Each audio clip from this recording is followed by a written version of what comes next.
नमस्कार, विषय न्यूज 24/7 में आप सभी को सुस्वागत। जी हाँ, कांग्रेस नेता राहुल गांधी ने बीते कल यानी कि बुधवार को मणिपुर में जारी हिंसा के मुद्दे पर संसद में सरकार के खिलाफ लाए गए अविश्वास प्रस्ताव पर बहस में मोदी सरकार की तीखी आलोचना की। उन्होंने कहा कि केंद्र सरकार भारतीय सेना का इस्तेमाल करके मणिपुर में जारी हिंसा को एक दिन में रोक सकती थी, लेकिन ऐसा नहीं किया गया। उन्होंने केंद्र सरकार पर देशद्रोही जिस पर बीजेपी सांसदों ने आपत्ति जताई। पिछले महीने 20 जुलाई से शुरू हुए संसद के मानसून सत्र में राहुल गांधी का ये पहला भाषण था। इससे पहले तक मोदी सरनेम विवाद में अपनी संसद सदस्यता खोने की वजह से वो लोकसभा की कार्यवाही में शामिल नहीं हो पा रहे थे। बीते शुक्रवार को इस मामले में सुप्रीम कोर्ट से राहत मिलने के बाद ही उनकी संसद सदस्यता बहाल की गई है। संसदीय बहाल होने के बाद राहुल सोमवार को संसद पहुंचे। ऐसी उम्मीद की जा रही थी कि अविश्वास प्रस्ताव पर चर्चा की शुरुआत राहुल गांधी करेंगे, लेकिन इसकी शुरुआत असम से कांग्रेस का सांसद गौरव गोगोई ने की। राहुल गांधी ने मंगलवार को लोकसभा में अविश्वास प्रस्ताव पर अपना भाषण दिया। राहुल गांधी ने अपने 37 मिनट लंबे भाषण में से लगभग 50% वक्त मणिपुर के मुद्दे को दिया। भाषण की शुरुआत में उन्होंने अपनी भारत जोड़ो यात्रा और उसमें मिले अनुभवों का जिक्र भी किया। इसके बाद मणिपुर में जारी हिंसा पर उन्होंने बोलना शुरू किया। उन्होंने कहा, मैं कुछ ही दिन पहले मणिपुर गया। हमारे प्रधानमंत्री आज तक नहीं गए क्योंकि उनके लिए मणिपुर हिंदुस्तान नहीं है।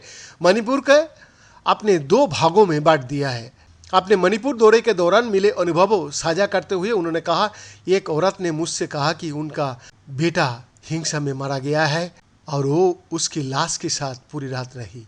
वो अपना घर बार छोड़ के आ गई और उनके पास सिर्फ अपने मारे गए बेटे की फोटो ही थी। राहुल गांधी ने एक अन्य हिंसा प्रभावित महिला का जिक्र करते हुए कहा, मैं एक दूसरी औरत से मिला जिनसे मैंने पूछा कि तुम्हारा साथ क्या हुआ, तो वो औरत कांपने लगी है और बेहोश हो गई। ये मैंने सिर्फ 2 उदाहरण दिए हैं। उन्होंने सिर्फ मणिपुर का नहीं बल्कि हिंदुस्तान का कत्ल किया है।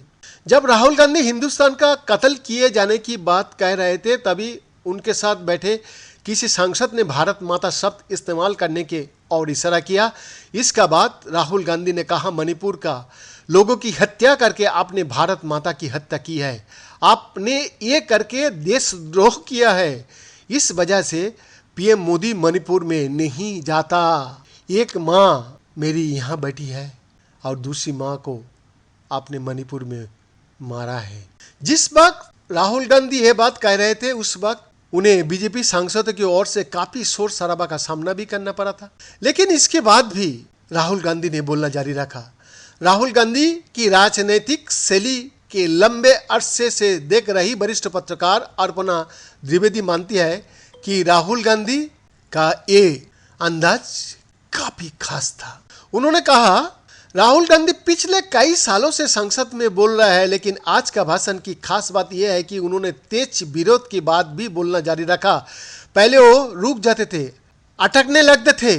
अटकना आज भी दिखा, लेकिन उनका आत्मविश्वास जरूर बढ़ा है। खासतौर पर सुप्रीम कोर्ट से राहत मिलने, सदस्यता बहाल होने और भारत जोड़ो यात्रा के दौरान लोगों के बीच में बहाल होने और लोगों को बीच में जाने से उनके आत्मविश्वास में थोड़ी बढ़ोतरी हुई है, जो आज नजर भी आ रहा था। भाषण का अंत में जब तेज शोर शराबे और विरोध का बीच उन्होंने बोलना जारी रखा और जिस लहजे में बोला वो कुछ नया था और ये उन्होंने पिछले 10 सालों में धीरे धीरे सीखा है। राहुल गांधी ने अपने 37 मिनट लंबे भाषण में से 40% से ज़्यादा समय भारत जोड़ो यात्रा के अनुभव साझा करने में बिताया। उन्होंने बताया कि इस यात्रा के दौरान किस तरह उनके अंदर समाई अहंकार की भावना खत्म हुई। उन्होंने कहा, सालों से मैं हर रोज 8-10 किलोमीटर दौड़ता हूँ। मेरे दिमाग में था कि अगर मैं 10 किलोमीटर दौड़ सकता हूँ तो 25 किलोमीटर चलने में क्या है, कोई बड़ी बात नहीं है, ये मैंने सोचा था। आज मैं उस भावना को देखूँ तो अहंकार था कि मैं ऐसा कर सकता हूँ। ये मेरे लिए कुछ नहीं है, मेरे दिल में उस वक्त अहंकार था। भारत सरकार अहंकार को एकदम मिटा देता है, क्योंकि 2-3 दिन में मेरे घुटने में दर्द शुरू हो गया। जब भी ये यानी कि घुटने को लेकर डर बढ़ता था, तब कोई ना कोई शक्ति आ जाती थी। एक दिन एक छोटी बच्ची ने आकर मुझे चिट्ठी दी और वो कहने लगी कि मैं आपका साथ चल रही हूँ। इसने मुझे शक्ति दी। वैद्यनाथ दास का रिपोर्ट, बिरसा न्यूज 24/7।